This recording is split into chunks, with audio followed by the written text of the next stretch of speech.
Челси постигна договор со Атлетико Мадрид околу трансферот на Диего Коста за 50 милиони фунти. Челси постигнал договор со Атлетико Мадрид околу трансферот на Диего Коста за 50 милиони фунти. Коста договорот со сините од Стенфорд Бридж наводно ќе го потпише на 30 јуни пред почетокот на светското првенство во Бразил. Челси повторно ќе потроши 50 милиони фунти на шпански центарфор, а минатиот пат кога го направи тоа со Фернандо Торес не му се исплатеше. Жозе Мориньо очекува дека Коста ќе ги оправда очекувањата за разлика од Торес и конечно на неговиот тим ќе му даде убиственост во нападот што му недостасуваше оваа сезона. Коста сезонава постигна 34 гола на 45 надпревари за Атлетико Мадрид. Атлетико до крајот на сезоната го очекува жестока битка за титулата во Шпанија. На 5 гола пред крајот има 3 бода повеќе од градскиот ривал Реал Мадрид, а во меѓувреме го очекува гостување кај Валенсија како и Барселона во последното коло. Да не го заборавиме и дуелот со можеби неговиот иден клуб Челси во полуфиналето во Лигата на шампионите.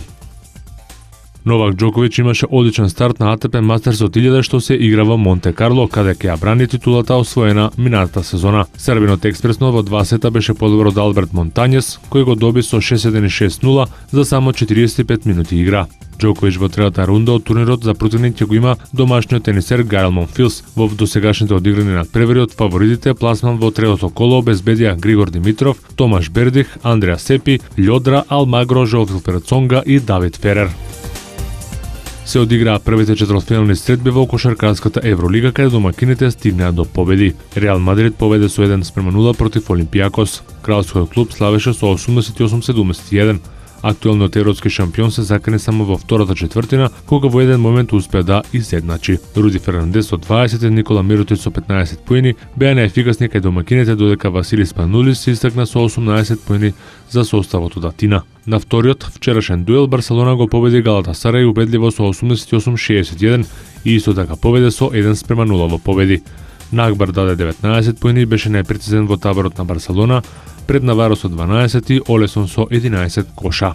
Вечерва играат ЦСКА Москва Панатинаикос и Армани Милано Макаби Тел Авив. Пласман на завршниот Final Four турнир во Милано ќе обезбедат екипите кои во меѓусебните пресметки први ќе остварат 3 победи.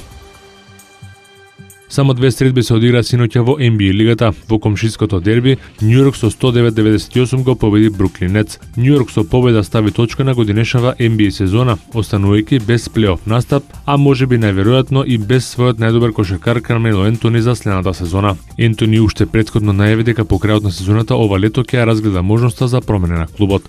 Њујорк до победата дојде без Кармело Ентони кој не настапи поради повреда, а најефикасен беше Тим Хардави јуниор со 16 поени. Во вториот дуел синоќа на западот Лос Анџелес Клиперс со 117-105 го победи Денвер Нагетс. Вечерва на програмата се и последните 15 надпревари од регуларниот дел од сезоната, пошто започнуваат плейоф пресметките каде познати се сите двојки на истокот и западот. Индијана ќе игра со Атланта на Перо Антич, Мајами со Шарлот, Торонто Вашингтон и Чикаго Бруклин.